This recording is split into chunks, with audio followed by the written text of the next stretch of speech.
Amerika. Amerika nggak punya uang, Federal Reserve nggak punya uang, dan Federal Reserve meminta Andrew Carnegie menebus 20 billion dolar untuk kemerdekaan Filipina. Sahabat, apa yang dilakukan? Andrew Carnegie membayar tunai 20 billion dolar. Sebuah negara yang dia merdekakan, tanpa sekalipun dia pernah injak tuh tanah Filipina. Jadi, ini membuktikan satu hal, bahwa swasta Amerika lebih kaya daripada negara Amerika. Dan Andrew Carnegie menjadi the biggest philanthropy yang menjadi role modelnya Bill Gates. Karena itu di dalam analisa saya menganalisa Bill Gates, saya menebak bahwa dia pasti punya role model gitu ya. Dan saya menebak pasti Andrew Carnegie. Saya nggak pernah tahu, tapi ini kemampuan analisis, kemampuan Sontoloyo. Yang Sontoloyo itu saya bilang, oke, you could never be like Andrew Carnegie. Lo nggak akan pernah bisa menjadi seorang Andrew Carnegie. Dan dia bilang, you are right. Gue nggak pernah bisa jadi Andrew Carnegie. Nah, jadi itulah yang memotivasi dia. Itulah yang memotivasi saya bahwa kalau Andrew Carnegie pernah begini, di rumah yatim pun saya mencoba mendedikasikan kecil, filantropi kecil. Nggak jauh sekali dari seorang Bill Gates dengan foundationnya atau Andrew Carnegie. Tapi ini gamesnya. Mau jadi the best of the best of the best ya kita berkompetisi dengan the best, berkompetisi dengan Andrew Carnegie gitu ya, bukan berkompetisi sama 4L gitu ya, itu bukan kompetitor kita gitu. Dia pernah ya gitu, kompetitor kita gini, bukan kompetitor, role model gitu ya, dan kita bersaing sehat. Kalau 4L mah udahlah, gue males ngomongnya. Anyway, teman-teman, ini hanya membuktikan bahwa swasta itu lebih powerful daripada negara Amerika. Nah, kita tahu setelah Perang Dunia Kedua, Amerika baru menggunakan printing money dengan New Deal-nya. Akhirnya negara Amerika lebih kaya dari swastanya. Jadi, sahabat semua, saya cuma mengingatkan bahwa swasta Amerika tuh berkompetisinya sama negara Amerika, gitu ya.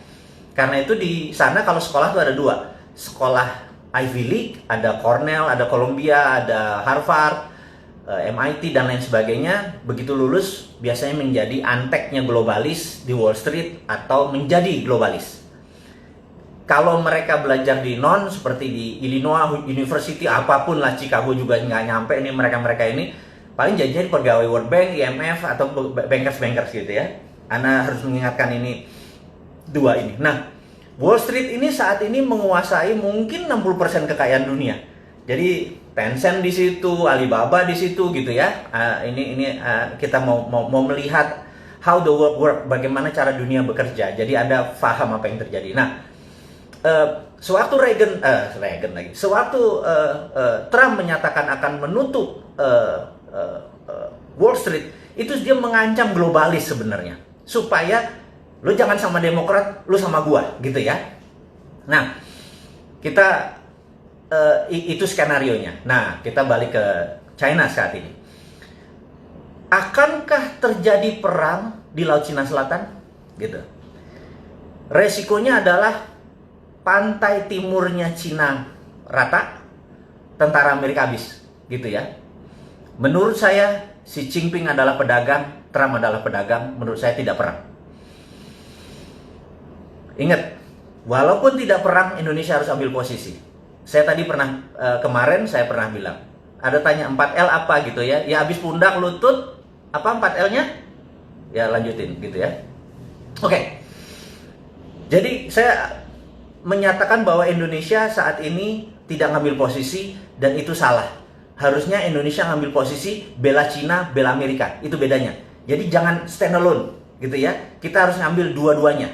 Jadi ngambil Amerika, ngambil Cina dengan choking point. Saya ulangi lagi, choking point adalah Selat Malaka yang paling sempit, di mana waktu dulu Sriwijaya, Hang Tuah, Hang Nadim segala macam menguasai selat ini, Indonesia berjaya secara maritim. Hampir 600 tahun kita berjaya secara maritim.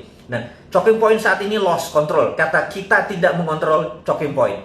Kalau saya jadi pemerintah Indonesia saat ini, choking point-nya diminta Cina sama diminta Amerika, jawabannya adalah yes. Saya kasih ke Amerika, kalau Amerika memberikan saya 5 tahun pinjaman IMF tanpa bunga, saya minta list yang nggak mungkin Amerika tentuin.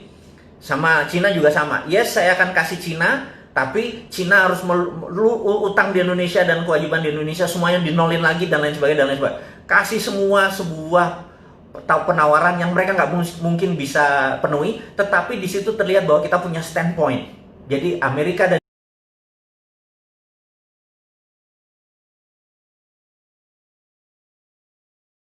Cina lihat kita punya standpoint. Gue di belakang lo kalau, gue di belakang lo kalau gitu ya.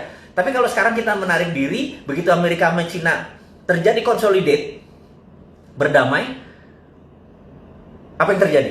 Partai Demokrat bingung, dan globalis nempel ke Trump. Sekali lagi, ini dunia selalu kayak gitu, globalis nempel ke Trump. Begitu globalis nempel ke Trump, Cina bermain dengan Cina, mereka nengok ke Indonesia. Ah, lo goceng li, lo nggak fair. Lo sekarang mau ambil untungnya doang.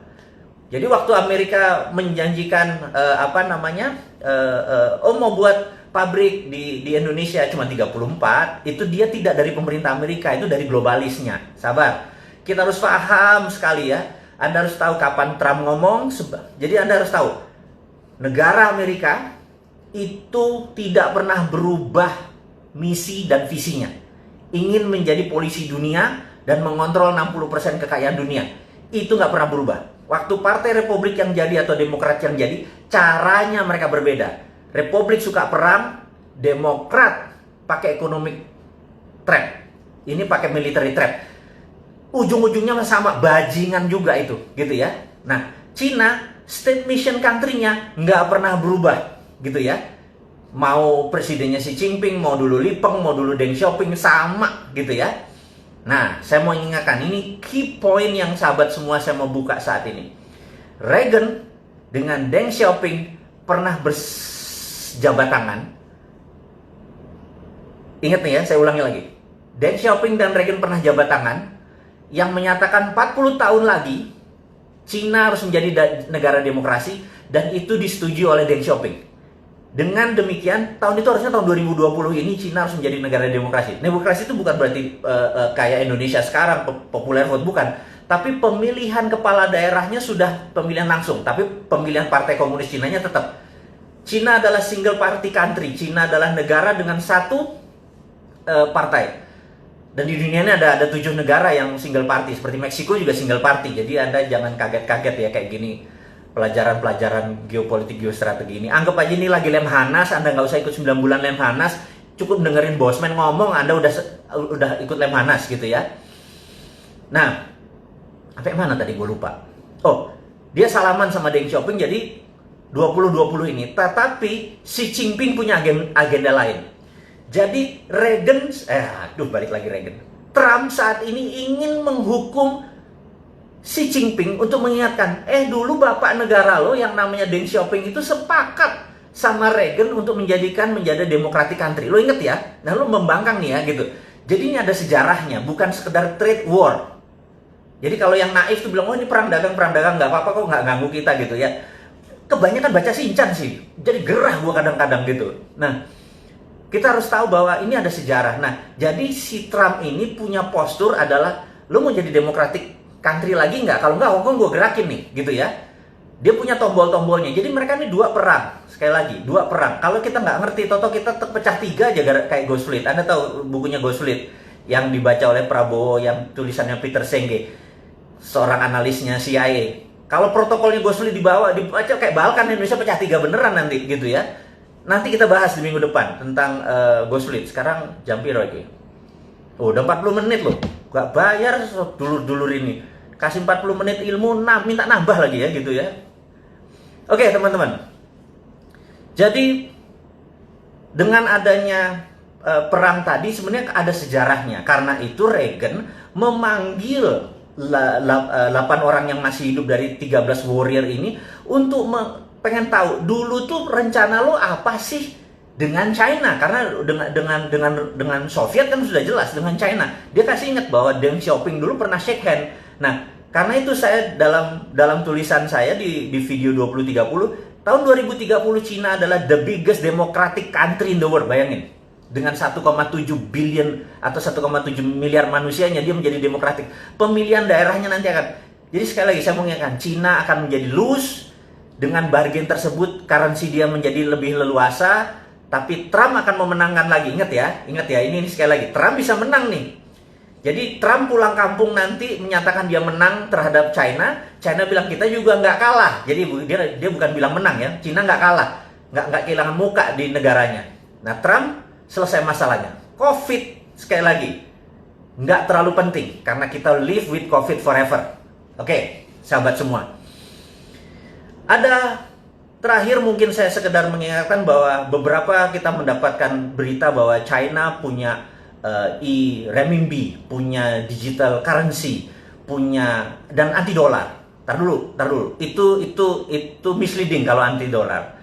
Dia memainkannya di dalam negeri, sekali lagi, dia memainkannya di dalam negeri. Dan kita juga nggak mau kalah dong. Kita kan dari dulu juga sudah bilang bahwa kalau kita ini kan Sontoloyo Warni, kita ini kan bukan heavy on government, kita kan heavy on private, bener ya? Kalau saya nih dapat mandat, tapi tenang, saya tidak akan masuk ke politik, saya janji, karena passion saya nggak di situ. Tapi kalau kita dapat mandat atau misi ini ada yang nerima, kita kasih juga. Kita adalah heavy on private. Jadi swastanya tapi bukan kapitalis, bukan 9 naga yang jadi kaya.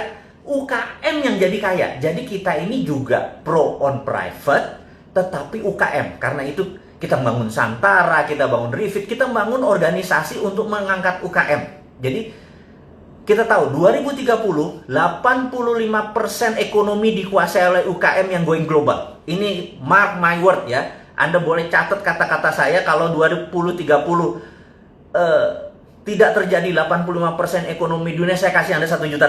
Anda ingetin, Bosman, $1 juta lo janjiin kalau tahun 2030 85% dunia ini yang menguasai adalah UKM yang going global. Jadi nanti buktinya apa? Sekarang ini perusahaan besar pivotnya susah. Jadi kayak Unilever, Ultra itu pivot begitu ada perubahan terhadap COVID, terhadap distancing dan lain sebagainya. Merubah badannya yang besar itu nggak mudah.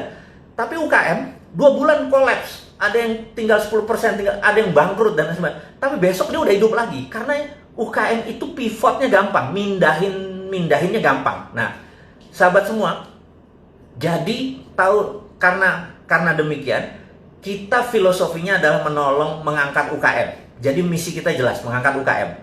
Gimana UKM menjadi berdiri. Dan kita nggak peduli sama pemerintah. Pokoknya jangan diganggu aja kita. Biar urun dana ini berlangsung dengan baik. Itu satu. Yang kedua yang saya mau ngomongin. Tapi ini too early. Saya minta too early karena ini masih beta. Beta adalah, teman-teman, beta ya, sabar. Saya mau memberikan sesuatu yang teman-teman harus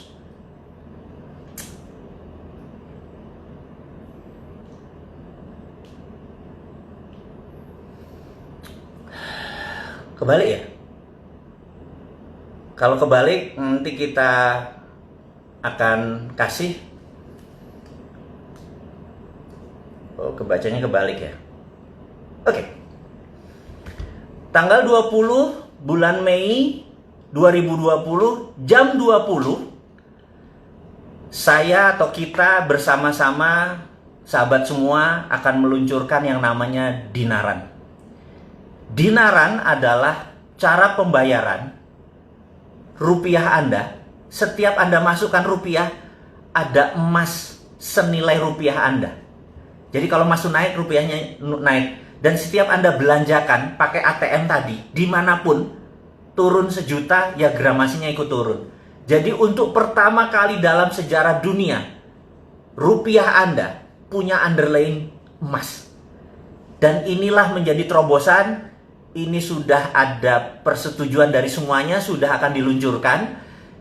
Anda jangan bangga dengan renminbi, Anda jangan bangga dengan apapun, karena ini produk tanah air. Ini membuat emas Anda nggak ada rupiah Anda tidak ada inflasinya, gitu ya.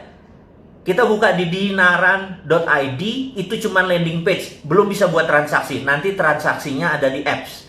Tapi Anda sudah boleh lihat bahwa kita nggak ada matinya sebagai pengusaha, nggak ada matinya sebagai putra bangsa untuk mengangkat derajat bangsa ini. Kita nggak peduli sama pemerintah miring ke Cina, miring ke Amerika, kita nggak peduli. Yang kita peduliin adalah dia harusnya miring ke Indonesia, miring ke putra bangsa, nggak usah terpesona dengan asing-asing itu. Dan berani nggak dia, Dinaran ini, aplikasi kita ini, dipromosikan supaya mulai sekarang kita udah nggak terpikir tentang inflasi, bahkan nggak terpikir ada riba karena harus taruh bunga di deposito supaya inflasi. Ya kan, kalau Anda punya 1 miliar, Anda taruh deposito 5% bunganya, itu untuk cover inflasi kan. Stop, gunakan itu semua, pakai jaminan underlying emas. Tapi ini bukan sekedar jual beli emas. Ini adalah rupiah Anda masukin seperti halnya ATM. Anda punya duit 10 juta, masukin ke ATM, bener nggak?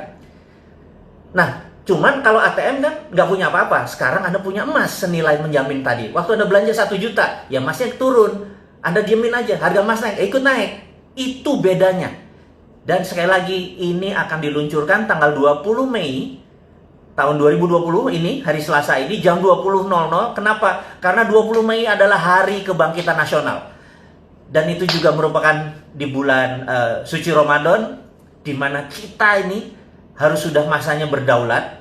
Jangan sekali lagi pernah bangga dengan negara lain, banggalah dengan karya putra bangsa sendiri. Saya minta sahabat untuk mempelajari, melihat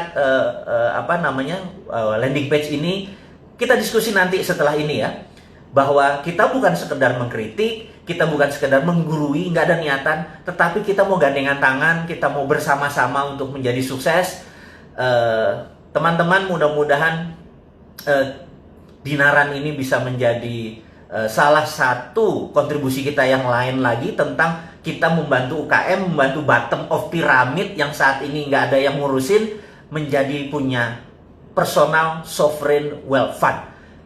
Negara punya sovereign wealth fund, yaitu aset-aset kita yang namanya nikel, yang saat ini sama RUU undang-undang mineral akhirnya diangkut dengan rare earth-nya sekalian, dengan uraniumnya, dengan kobalnya segala macam itu diangkut. Sementara harusnya itu kalau kita nih jadi terima mandat, stop semua pertambangan, dari penambangan itu jadiin SWF, sovereign wealth fund. Sama seperti yang rupiah tadi. Ya udahlah, daripada negara masih terlalu sibuk, yang pejabatnya masih memikirkan kantongnya dia, mungkin 7 turunan dia masih kurang cukup uangnya.